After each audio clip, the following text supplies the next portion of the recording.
രണ്ടാമത്തെ, ഈ വീഡിയോ കണ്ടുകൊണ്ടിരിക്കുന്ന നീയോ നിന്റെ സഹോദരങ്ങളോ നിന്റെ ഫ്രണ്ട്സോ നിന്റെ സർക്കിളിൽപ്പെട്ട ആരെങ്കിലും ചില കാര്യങ്ങൾക്ക് വേണ്ടി പരിശ്രമിച്ച് പറ്റാണ്ട് തകർന്ന് തരിപ്പണമായിട്ട് ഇരിക്കുന്നുണ്ടാവും.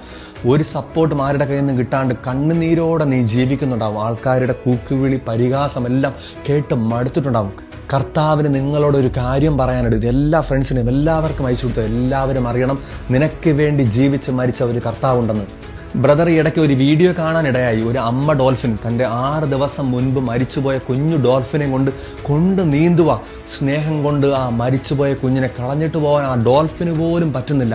ഇതുപോലെ ഒരാൾ നമ്മുടെ കൂടെ ഉണ്ടെങ്കിൽ നമ്മൾ തകർന്ന് തരിപ്പണമായി നിൽക്കുമ്പോൾ, ജോലിക്ക് വേണ്ടി പരിശ്രമിച്ച് കഷ്ടപ്പെട്ട് കിട്ടാണ്ടിരിക്കുമ്പോൾ, പഠനത്തിന് വേണ്ടി പഠിച്ച് കഷ്ടപ്പെട്ട് തോറ്റില്ലാണ്ടാകുമ്പോൾ, ജീവിക്കാൻ വേണ്ടി കടം മേടിച്ച് പലിശ കൂടി ജീവിതം തന്നെ നശിച്ചു പോകുമ്പോൾ, സമാധാനം കിട്ടുന്നില്ല, ഉറങ്ങാൻ പറ്റുന്നില്ല, ജീവിതം തന്നെ മടുത്ത് ഇല്ലാണ്ടായി നിൽക്കുമ്പോൾ, ഇതുപോലെ ഈ അമ്മ ഡോൾഫിനെ പോലെ ഒരാൾ താങ്ങാനായിട്ട് നമ്മുടെ കൂടെ ഉണ്ടെങ്കിൽ അത് മതി നമ്മുടെ ജീവിതം മുന്നോട്ട് പോകാനായിട്ട്.